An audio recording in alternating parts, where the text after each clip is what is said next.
أعوذ بالله من الشيطان الرجيم. بسم الله الرحمن الرحيم. يا أيها الذين آمنوا لا تتخذوا عدوي وعدوكم أولياء تلقون إليهم بالمودة وقد كفروا بما جاءكم من الحق يخرجون الرسول وإياكم أن تؤمنوا بالله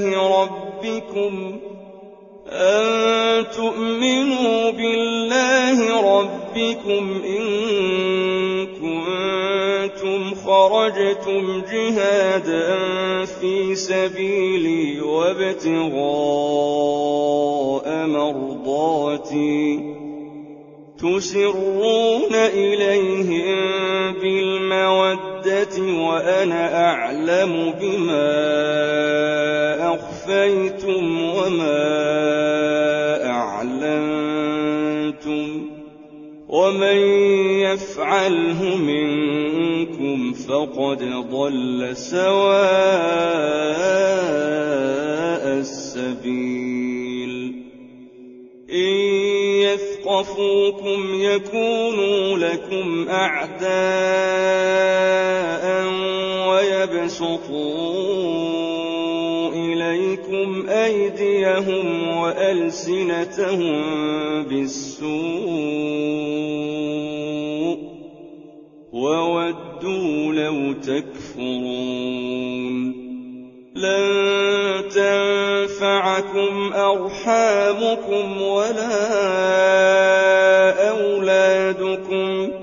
يوم القيامة يفصل بينكم والله بما تعملون بصير. قد كانت لكم أسوة حسنة في إبراهيم والذين معه إذ قالوا لقومهم إنا براء منكم ومما تعبدون من دون الله كفرنا بكم وبدا بيننا وبينكم العداوة والبغضاء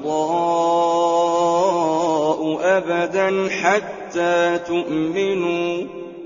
حتى تؤمنوا بالله وحده إلا قول إبراهيم لأبيه لأستغفرن لك وما أملك لك من الله من شيء ربنا عليك توكلنا وإليك أنبنا وإليك المصير. ربنا لا تجعلنا فتنة للذين كفروا واغفر لنا ربنا إنك أنت العزيز الحكيم. لقد كان لكم فيهم أسوة حسنة لمن كان يرجو الله واليوم الآخر ومن يتول فإن الله هو الغني الحميد. عسى الله أن يجعل بينكم وبين الذين عاديتم منهم مودة والله قدير والله غفور رحيم. لا ينهاكم الله عن الذين لم يقاتلوكم في الدين ولم يخرجوكم من دياركم أن أن تبروهم وتقسطوا إليهم إن الله يحب المقسطين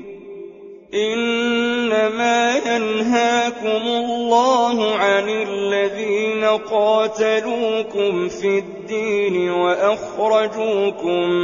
من دياركم وظاهروا على إخراجكم أن تولوهم ومن يتولهم فأولئك هم الظالمون يا أيها الذين آمنوا إذا جاءكم المؤمنات مهاجرات فامتحنوهن الله أعلم بإيمانهن فإن علمتموهن مؤمنات فلا ترجعوهن إلى الكفار لا هن حل لهم ولا هم يحلون لهن وآتوهم ما أنفقوا ولا جناح عليكم أن تنكحوهن إذا آتيتموهن أجورهن ولا تمسكوا بعصم الكوافر واسألوا ما أنفقتم وليسألوا ما أنفقوا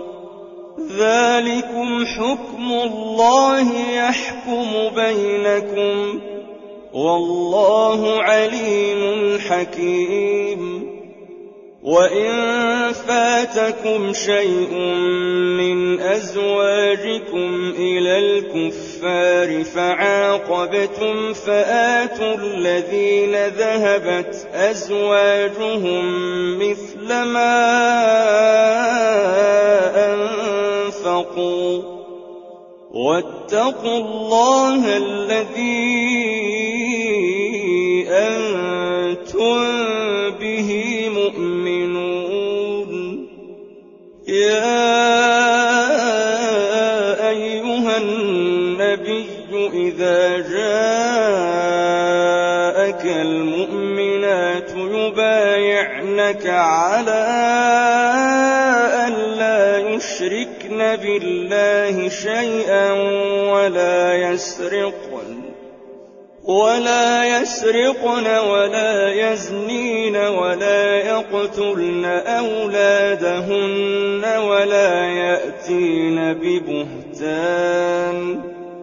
ولا يأتين ببهتان